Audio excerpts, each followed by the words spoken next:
Welcome to the panel on security orchestration, automation, and the workforce. I'm Kristin Judge, the CEO and founder of the Cybercrime Support Network. It's an honor to be able to moderate this panel. And so we're going to get right into it by having everyone introduce themselves and tell us a little bit about what they do. So we'll start with Nathan. Good morning, everyone. I'm Nathan Wenzler. I'm the Chief Security Strategist at Tenable. We are the industry leader in risk-based vulnerability management and assessments. I'm very happy to be here and have this conversation around automation response today. Thank you. Chris? Hi, everyone. Chris Pittman. I run sales engineering for BlackBerry here in the central United States. BlackBerry does mobile application management, mobile device management, and with the acquisition of Cylance, endpoint security. So happy to be here talking about Soar today. Thank you. Neal? Hi, this is Neal from Proofpoint. I'm a product manager here, and I lead the messaging Soar product line for Proofpoint. Happy to be here and talking about some of my favorite topics. Thank you. And Evan? Hi, my name is Evan Emskamp. I'm a solutions architect here at ReliaQuest, and we deliver security confidence using our SaaS solution, Gray Matter. Great. Thank you so much. All right, we'll get started right on the first question. Neal, this question is going to come to you. What type of tasks can be automated by a Soar solution that they'll allow you to free up time spent on routine tasks by your security teams? Yeah, Kristin, this is a great question. And the way I like to advise organizations that I speak to on this is firstly to take a problem-focused approach, right? You sort of start off with, hey, what are the things that you're spending the most amount of time on, which are just repetitive in nature, and you have a very clear workflow defined for, right? Both of these components are key. Firstly, the fact that you're spending a lot of time on these keep coming up more often than not. And you also need to have a clear plan of action that you can go and execute using a Soar solution or using a playbook in a Soar solution. And that's the approach that I like to take. So it could really be anything for your organization. The most common ones that we see here at Proofpoint are around, think of a basic example around abuse mailbox monitoring, right? You have tons of messages that are submitted to you by your end users. All you're really doing is extracting the URLs, attachments from those, putting them through a sandbox, and then getting back to the end user saying, hey, we found some IOCs in them. We believe that that's something that is undesirable and shouldn't be a part of your mail flow. So we want to quarantine those messages. Otherwise, we're going to go back and say, hey, this looks good to us. Thank you for reporting it, and just keeping your organization safe. But we feel this is good to go. So that's essentially all you're doing, and you're doing that. If you're a Fortune 100 organization or so, you're maybe doing that 5,000 to 10,000 times a week, right? That's not something that a security team should be manually spending their time on when it's so clearly defined in the black and white here. So right, so that's my take on it. Thank you. Appreciate that. So Evan, this question is going to start with you. There are many security technologies already in place in most enterprises. So how are existing technologies integrated into a Soar solution? Yeah, so prior to purchasing any Soar solution, right, it's crucial to understand what type of integration the Soar platform supports. And any Soar solution really needs to be flexible in what it supports and really allow the customer to easily create bi-directional integrations with their existing security products that might not be supported by default within the organization. And usually to implement these bi-directional type integrations, right, it requires a robust API in your existing technologies so that if you want to connect your Soar platform to it, you easily can, right? And with your existing technologies, it's really important to make sure that that robust API is present to be able to either pull back, data enrichment, or even be able to take actions within those platforms, whether it's a EDR, a cloud, multi-cloud, whatever it might be, right? Those API connections really need to exist inside of the solution first for the Soar to easily integrate. Thank you so much. Neal, did you want to join in on this one about how do you integrate existing technologies into a Soar? Yeah, I mean, one of the things that, it even brought up some great points that you do need to see, which tools this existing Soar solution that you're evaluating actually integrates with. I would take that a step further and try and sort of challenge the notion of, does this actually integrate with your existing tool set in the manner that you actually desire, right? Very often we see these surface level advertisement around, hey, we integrate with this solution, but that could mean a lot of things in practice, right? If that is the integration that exists with that solution actually helps you achieve the workflow that you desire from a security perspective is also a question that I encourage a lot of the customers that I speak to ask. Is this what you're looking for, and does this is this exactly what you want from the integration there?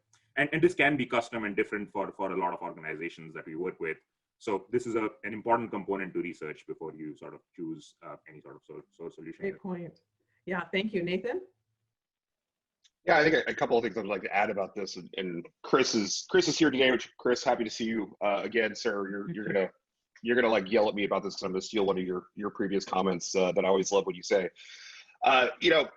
I think when you're looking at integration efforts, a lot of the SOAR vendors like to talk about how they have it, right out of the box, integrates with everything, everything's simple and easy.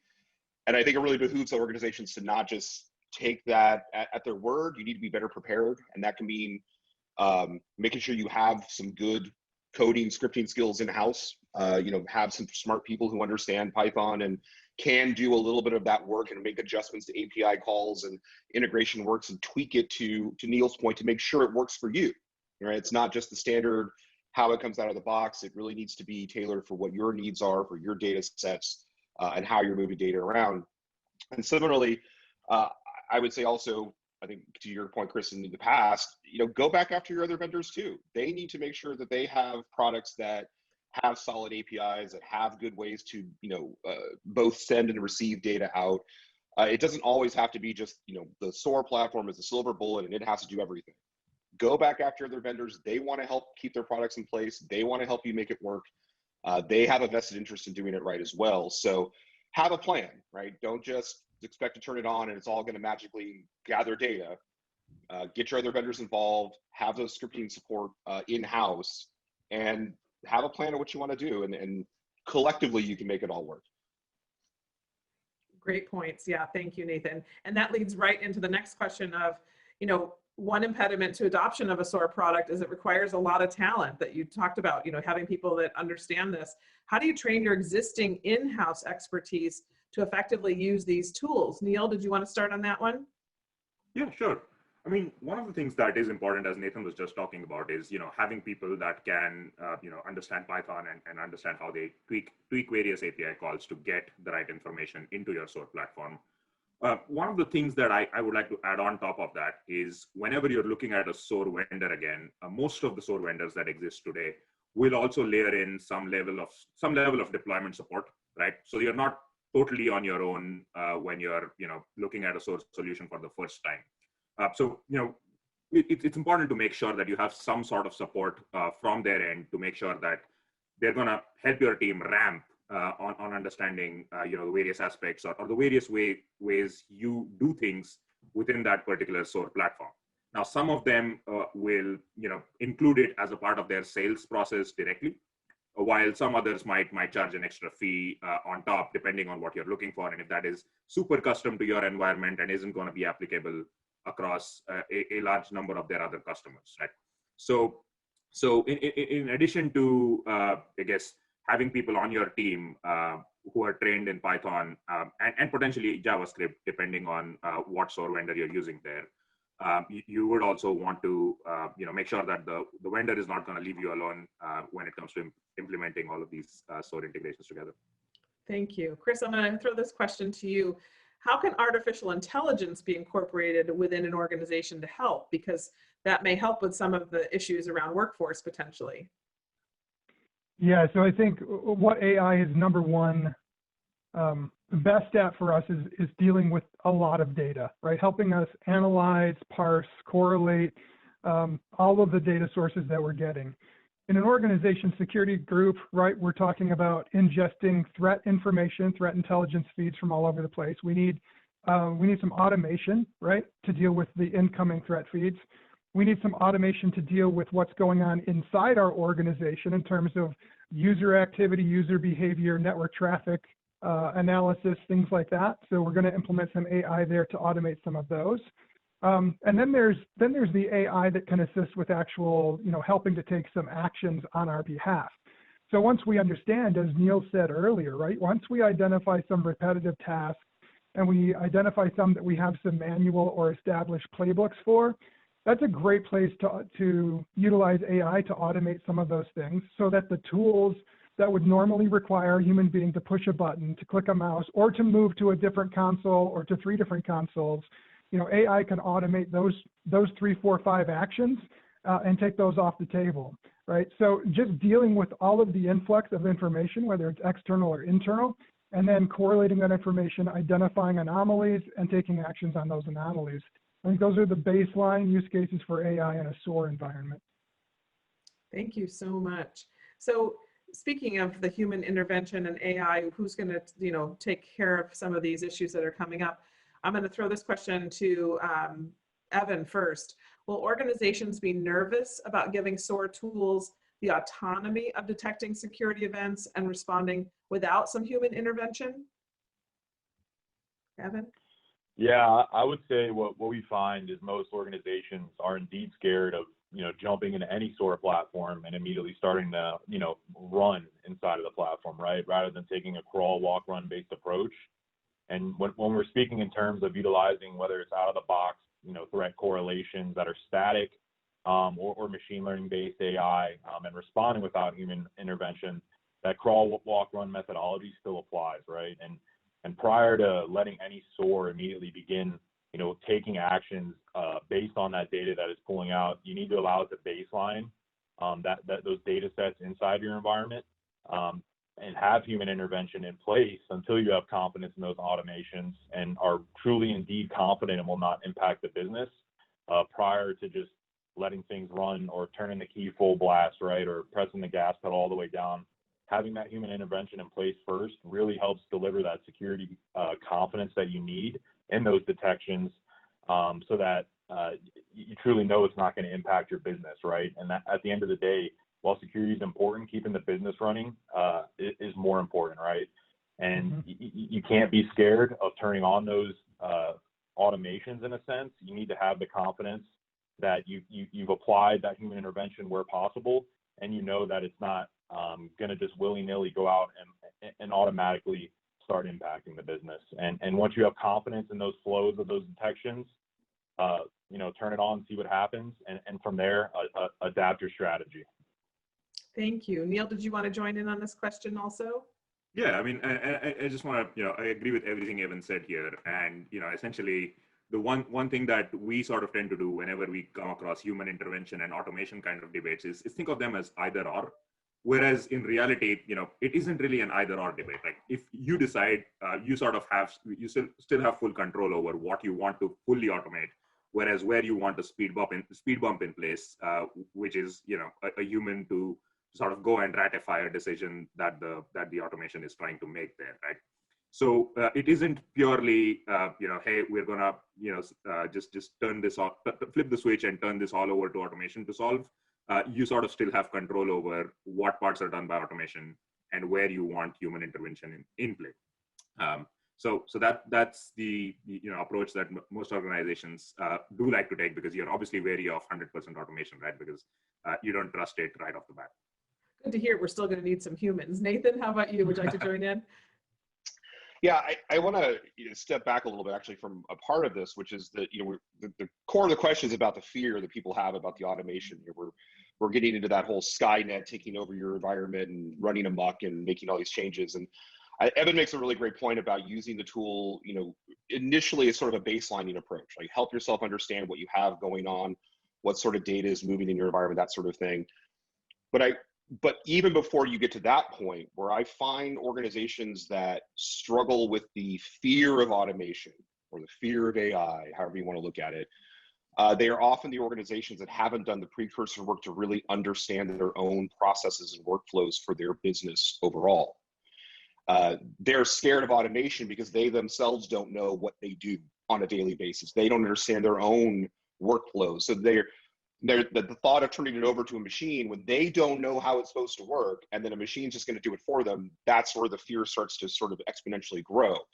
So if you're looking at implementation, of a tool like this, bringing it online and using it to baseline the technical pieces of what's going on in your environment, it's a really important step. Do not jump all the way to full automation and full run day one. Don't do that. But you also need to do the, frankly, unsexy work of understanding your business, really understanding your processes and procedures, getting that kind of human or paperwork baseline, if you will, about what goes on in your environment. Because then if you understand that in depth, then you already know what the automation is going to do. It's just going to do it for you. And it's going to take away a lot of that fear. It's going to take, you're going to get a lot more buy-in from the non-technical, kind of aspects or non-technical people in the environment. And it's going to make your whole process a lot smoother. You're going to be able to get to run a lot faster if you have that understanding up front, so that there is no more fear about what is or isn't going to happen.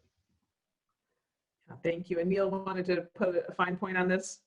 Yeah, I mean, something that Nathan said was, super resonated with me. And I just wanted to, say this. I mean, I've heard some organizations take the extreme approach of, hey, if we don't have a playbook or a workflow defined for it, we don't even want the alert, right? That's the level, wow. That's the opposite end of the picture there, which is, hey, I mean, if I'm supposed to figure out what I'm supposed to do with this noise that is coming at me from all of these other systems that I have, I don't even want to see that noise because I probably would have to figure out right from scratch every single time what I'm trying to do with it. So what we are saying here collectively, I guess, as a group is, you sort of start by automating the things that you know what you're going to do about, right? I wouldn't recommend taking the other extreme, but that's an interesting point that I've heard from a few customers that I've spoken to recently. Yeah, great point. And so Nathan, you got us started down this, but let's go a little bit further down. With the shift towards automation and machine learning, what impact does this really have on the workforce in general? So Chris, let's start there and then we'll go to Nathan to talk. So what about our workforce? How can we talk to people about automation? So first we reassure them that their jobs are not going away, that essentially if we do anything, we're going to shift or reassign, we're going to give them better things to do.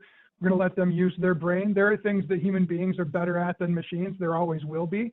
If we can use AI and machine learning to automate things, it will be to automate things that are, we'll just say low-hanging fruit, right? Sometimes if we talk about prevention-based security, yeah, AI is really good at stopping some zero-day threats. But in the overall scope of a security operations center, incident response, and threat hunting, what it means is that we're going to allow you to refine your skills to let you focus on what we would categorize as the more advanced threats, the more advanced persistent threats, the more advanced kinds of threat hunting, where you can understand the actual threat profile for your business, for your environment, and build your controls around that to focus your time around that. So number one, right, is just that reassurance and refocusing of the people. But I think it also brings in some additional skill sets, some additional knowledge base, right?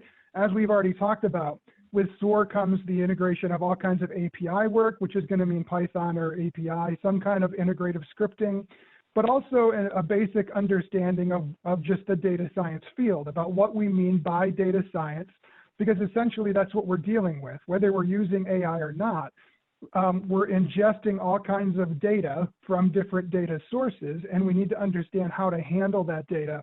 And having human beings who understand things like statistical analysis, correlation, anomaly detection, things like that, that's going to be an increasing skill set that we're going to need in our employees.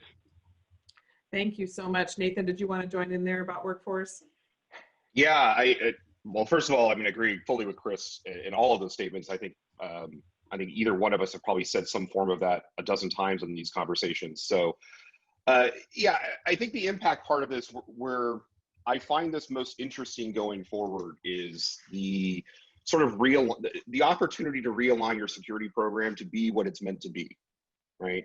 I think for a lot of years, we've gotten caught up in this notion that security is just a subset of the IT department.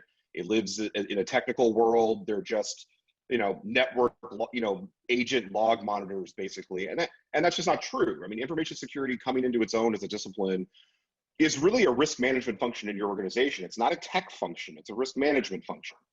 And so the more we can automate the technical pieces, the more that we can automate the low-hanging fruit, those repetitive machine-based tasks for your security department, the more that you can do that, the more you can, to Chris's point, refocus and realign your staff that you're likely paying a lot of money for. They're very expensive security practitioners, that you can repurpose them into the things they're meant to do, right? Which is to get into proper risk management functions and not be worrying about, you know, the spreadsheet lists of the patches they have to install or, you know, get out to the sysadmins every month, or, you know, reading log files and deciding what needs to be done about that. Get your folks into that proper risk management mindset. This is the way that we're going to mature security programs. This is the way that we're going to get information security to move into the role that organizations need it to be, right? Which is that analytical side, it's that business risk analysis, it's the technical risk analysis, the data science, it's all of those pieces that let us make better risk decisions for the overall organization if we can get ourselves out of the mire of all these kind of day-to-day minutia tasks that a Soar platform or any kind of automation can take care of for us. So Thank you. in terms of impact, the workforce is going to grow. We have to move into that. I mean, that's kind of the bottom line. Yeah, no IT specialist was ever bored and sitting around and didn't have enough to do, right? Yeah, so Evan, did you want to join in? Yeah, and I think to Nathan's point and Chris's point, right, I truly think automation is really going to give analysts and or others in the organization a breath of fresh air, right? Being stuck day in and day out, responding to alerts, triaging alerts out of their SIM or EDR or whatever it might be, it's going to give them that opportunity to focus on the bigger brain tasks in the organization. And like Nathan was alluding to, mature their security program rather than spending time doing those low brain tasks and exhausting themselves day in and day out. So I truly think it's going to, you know, security in itself, you know, we have high turnover in the industry, right? I really think automation and applying something like a Soar platform to your environment is really what's going to help, you know, analysts, engineers, and others in the organization really train and retain. You're going to be able to keep those individuals longer because they're going to have that opportunity to not only mature your program, but also better themselves at the same time, right? They're going to be able to focus on new actions or new activities that they might want to do, whether it's threat hunting or moving across the organization and evolving the security platform as a whole. Thank you. Chris, did you want to add on to that? I just love what Evan said, right, about retaining talent and better engaging them. And then the other thing, right, is if you do lose talent, once we do achieve that level of automation and when we do have our automated response platforms in place, it can keep us from sort of being up the creek when we lose that one guy who knew how to do everything, right? If we can automate some of the things that guy did, then we can sustain operations when we do have some of that inevitable, you know, turnover in our organizations too. That's a perfect segue into the next question. Nathan, this one I'm going to start with you. Can you share some best practices and recommendations to attract and retain top cybersecurity talent? It's obviously on everybody's mind. And how do you source talent? Yeah, it is on everybody's mind. I get this question a lot, honestly. I'm not even in hiring and recruitment. So you've got two problems, right? How do you find talent? And then once you find them, how do you keep them? And they do require two different pieces. I think for attracting talent, you know, all the techniques we use today in terms of networking and you know, all the big sites and all the recruitment efforts to do, they're fine. You've got to keep doing that. I think though that where hiring managers and recruitment folks can make a big difference in this is, again, remembering that information security is a risk management function. I'm going to say that 1,000 times because it needs to be said a lot, right? We get caught in this mindset that we need to hire, you know, someone who has an engineering degree and has, you know, big tech background, and that's all we can do. If they don't have that with 27 certifications and a master's degree, we're not hiring them for our entry-level position. Well, yeah, you're going to run out of those unicorns very quickly. There's not a lot of those folks out there. But if we look at this from a risk management perspective and not an IT perspective, it really opens the door for the kinds of skill sets you can bring in to your security program that can be really effective. You need, to Chris's point, data scientists, people who have data analytics backgrounds. You need people who understand risk management skills and concepts around risk mitigation and risk analysis. These are business concepts, right? These are not necessarily really hardcore engineering technical concepts. These are business risk concepts. And there's a whole world of people out there that have those skill sets that come out of legal backgrounds, financial backgrounds. I mean, some of the best security practitioners I've ever come across have come out of the financial world. and not as IT support for finance. They were CPAs, right? It's a much easier principle to teach someone how to use tools. It's a much harder principle to teach someone how to understand critically addressing risk. So if you're looking to attract talent, or find talent at least, and get them out there, thinking outside the box, broadening the scope of how you're trying to find people, who you're trying to find, is going to not only make your program better, but it's going to make it a lot easier for you to find those folks out there and get some candidates that you can interview. Now, on the retention side, once you find those people, this becomes a big challenge too. And I think that living on the West Coast, dealing with Silicon Valley, my whole career, I'm pretty sure that there is a conspiracy going on with big foos to make sure that there is a foosball table in every organization, because that's what a lot of companies have sold their employees on. Come work for us and you get free soda and a foosball table. Right, yay, I'm gonna work there forever. I think it was cool for a while. I think that, 10 years ago, that was kind of fun. But, the workforce has changed dramatically. The people have changed, what they want. And what I hear more now from workers and people who've been doing this for a while is they want a better life. They want better personal fulfillment. And organizations who get this, organizations who can culturally adapt and change to support their employees in positive human sorts of ways, are going to be the ones that retain them. Now, what does that mean? It can be really simple things, right? Flexible schedules, help people with, getting their kids to school or picking them up, later in the day. It also can mean things like here at Tenable, we get time off for volunteering. We get time off to vote. Like, that's built into everyone's compensation packages. These are things that matter, right? They heard from their employees, they wanted that. So, you still have to compensate people. You still need to do the free sodas, I guess, and the foosball table. If my boss is listening, lunch would be great too. But where you can build that better culture for your employees, where you can give them that sense of personal fulfillment, where they can do the things that matter for them in their real lives, those are going to be the companies that will be better suited to retain that talent. Because if I'm going to put 60 hours or 80 hours a week in, I want to know that my company is going to have my back when I take some time off, or I need to go do what matters to me. And that's the company I'm going to stay loyal to at the end. Yeah, work-life balance cannot be overstated or overlooked. So, Chris, Absolutely. You want to add in on this? Yeah, I hope every talent acquisition person in the world listens to Nathan, because he's dead on. And then I think, when it comes to talent acquisition in general, there's a complete fiction of job descriptions that I see in IT and especially security, where you look at job requirements or what the role actually is. And if you talk to someone who's actually doing the job, they don't have that experience. They don't actually do that job. It's written by someone who, I don't know where the person who wrote that came from, right? They probably, copy and pasted it off of Google somewhere. But those job descriptions are not real at all. So we need to fix that from a talent acquisition standpoint. And then the other thing is, right, the idea that a person needs to have 25 years of experience in anything to do a security role is also a fiction. I teach a senior level course in forensics at a local university. And I can tell you that the folks who come through that program, when they're done, they are ready to do work. I mean, the projects that we give them, the internships that they're a part of, the competence that they bring, they're ready to work. So I think we can, I don't want to say lower expectations, but let's right size who it is that we're looking for and realize the talent pool is a lot bigger than we look for when we use those abstract job descriptions out there. Totally agree. And Nathan, you want to put a point on that?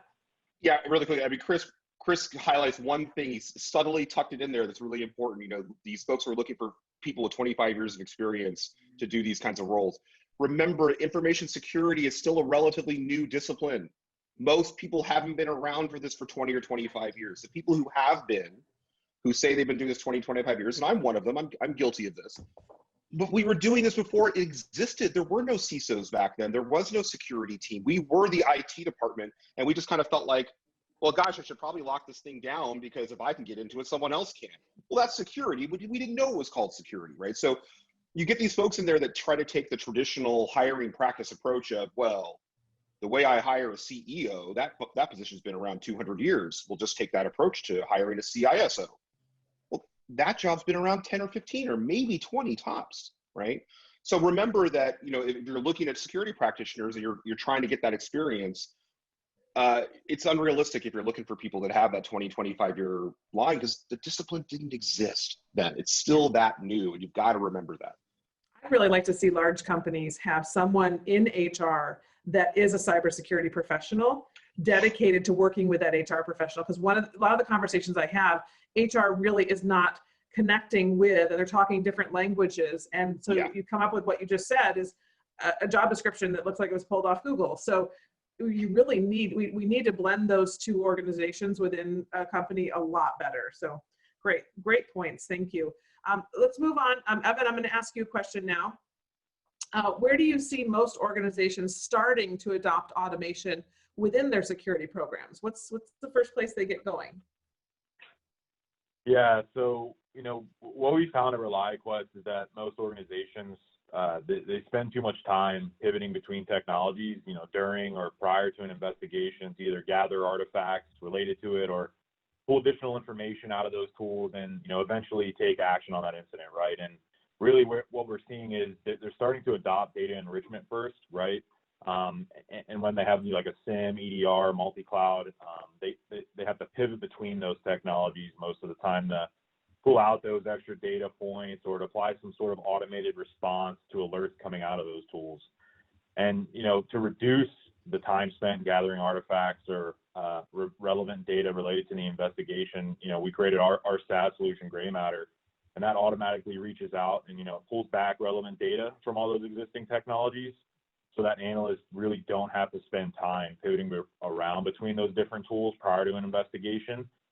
They're getting all that data presented to them in a unified view from those SIEMs, EDRs, and multi-clouds, rather than having to go out and manually pull all that information out that's required to really conduct an investigation.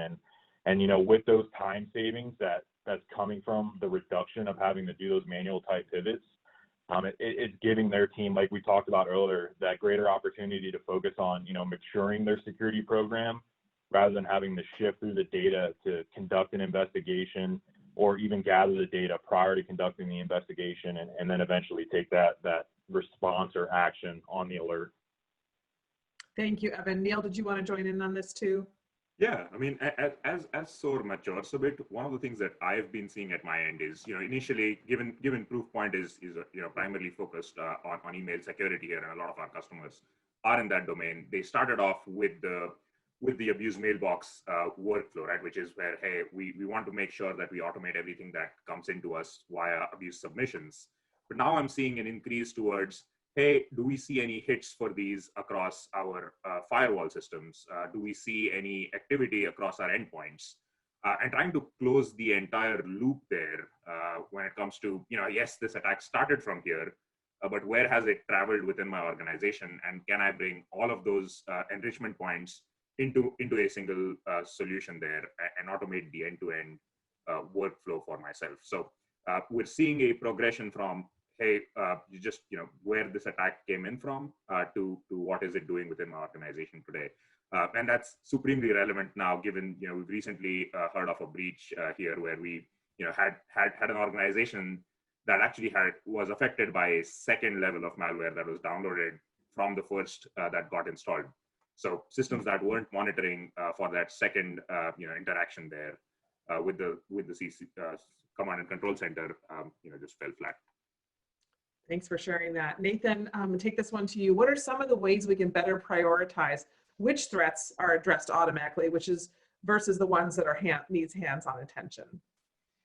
Yeah, I think one of the things we didn't really cover a ton today was, part of a Soar platform is dealing with incident response or dealing with threat problems, not necessarily just automating already done procedures and processes, but it's often used for doing threat analysis and that type of thing. And again, I think organizations get caught in the silver bullet approach. They think that if I can aggregate all the data from all these different sources and put them into one platform, magically everything I need to know about threats in my environment will just surface and we'll be done. And that's really not the case. I mean, going back to Evan and Chris earlier, tweaking your data, understanding what data comes in and out of the platform is really important. And if you want to try to prioritize your efforts, you still, again, have to have an understanding of the threat landscape in your environment. And the way you get there is to look at two different pieces. One is you need to have better threat intelligence around the threats themselves, right? For a long time, we've used kind of like severity systems like CVSS, which are very static and they're very good for doing things like explaining the technical severity of a vulnerability, but they don't tell you what's going on in the real world. There's no threat intelligence involved in it. There's nothing like, oh, criminal actors are now using this to deploy ransomware out there. This is now has a proof of concept exploit available in the wild, or whatever the case might be, but some activity happening around that threat. You've got to incorporate that threat intelligence into your decision-making ability about the technical severity of the problem, because if there's exploitability, it's a much bigger problem. The flip side, of course, with that is you also need to understand your environment. You need to understand what assets are critical to you, right? There's nothing on the outside of the world that can tell you that. You have to tell yourself that, for the business perspective, which assets are most important. And you get organizations caught in that trap, right? They get great threat intelligence, and then they say, well, I don't care about any of the laptops because those are just workstations. They're Windows devices. I don't care about them. Except that when the CFO's laptop gets hacked and they have all the financial data on there for the quarter, then you start to care about that asset a little bit more. So you have to prioritize. You have to have that context of what's important to the business from an asset perspective. You have to have the better understanding of the threat landscape. And if you can put those two things together, that gives you a very, very, very clear prioritization around where you need to focus your alerting, where you should focus your automation, where, what threats actually matter in your organization, then prioritize how you're going to address them from there. And whether that's human or automated, doesn't really matter, but at least then you can get that running list going of where to start. Thank you. Chris, this question's for you. How does a security prevention strategy impact an organization's SOAR solutions? So I think a couple different ways, right? And just thinking about this, it's almost a little bit of a tug of war in the security space in general between prevention and response, right? And a lot of this is fueled by the analysts in general with their quadrants, right? They're trying to figure out how to categorize technologies. There's EPP with endpoint prevention, there's network prevention, and then there's XDR or endpoint EDR for detection and response. Any organization has a finite amount of budget that they have to spend on these tools. They have to spread it out among both prevention and response. So I think where prevention comes in is if we can reduce the overall amount of events that are occurring in the first place, we reduce the amount of things that we have to correlate, and then therefore we reduce the amount of events we have to actually respond to.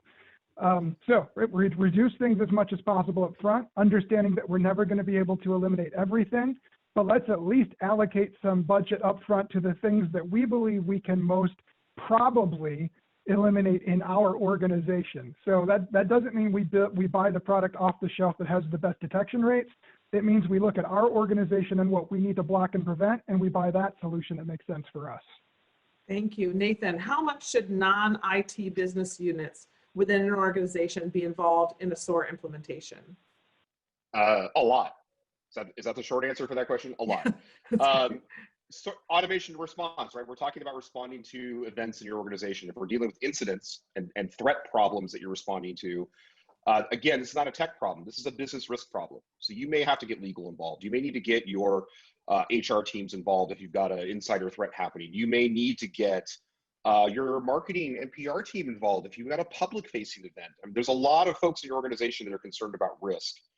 And when you're looking at getting, the wide scope of who's involved, it's not a technical problem. This is a business risk problem. So anyone who is a stakeholder in your risk management in your organization, they need to be involved in this process at some level as well.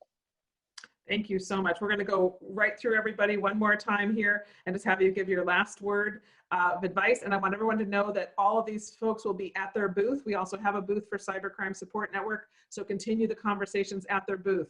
Nathan, finish us off here.